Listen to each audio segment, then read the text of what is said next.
Proclaimed as the first sawmill west of the Alleghenies, site of a battle where the first Civil War general was killed in action, and home to West Virginia's most popular waterfall, I'm Wayne Worth, and you're watching On the Road in West Virginia, our 55 counties, Tucker County.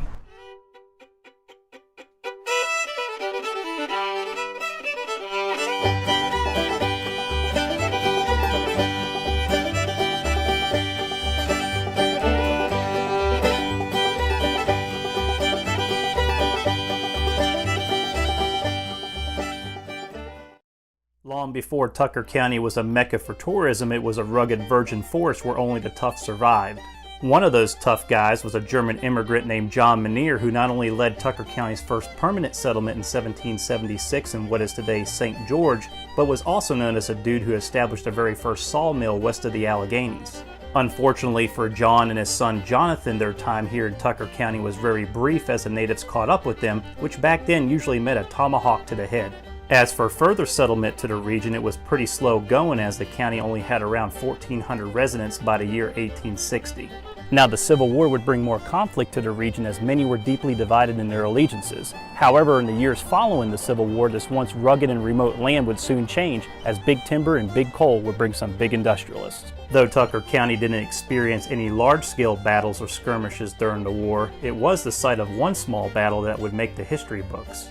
To make a long story short, both Confederate General Robert Garnett and Union General Thomas Morris's forces fought for 5 days at the Battle of Laurel Mountain in Barbour County.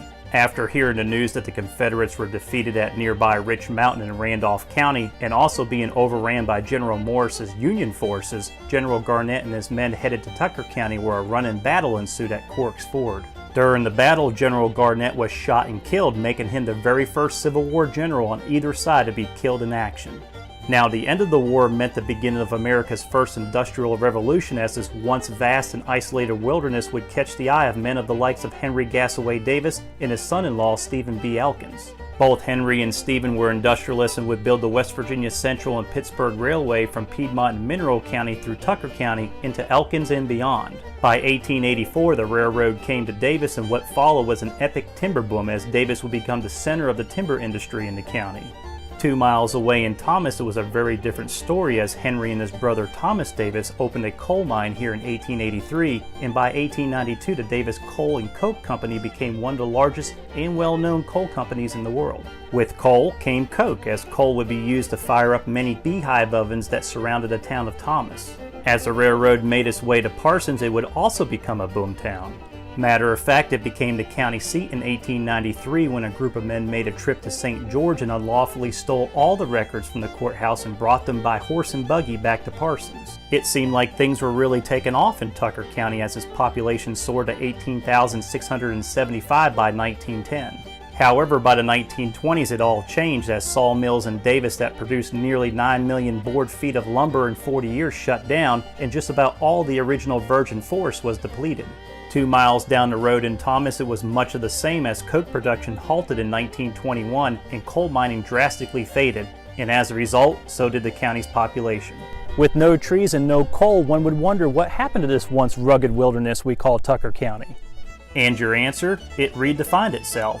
The expansion of the Monongahela National Forest during the 1920s and 30s would kickstart reforestation efforts in the county. By 1937, Blackwater Falls State Park was established, and in 1963, Canaan Valley State Park followed suit. The 1970s would also bring more economic opportunities in tourism as Canaan Valley would become the new home of a major ski resort. Skiing and other winter outdoor activities was such a big hit in this area of Tucker County that in 1987, Timberline Four Seasons Resort even opened their doors. However, no one visits Tucker County without at least seeing West Virginia's most popular waterfall. Attracting thousands of visitors every year, Blackwater Falls along the Blackwater River plunges almost 60 feet before meandering its way through the Blackwater Canyon.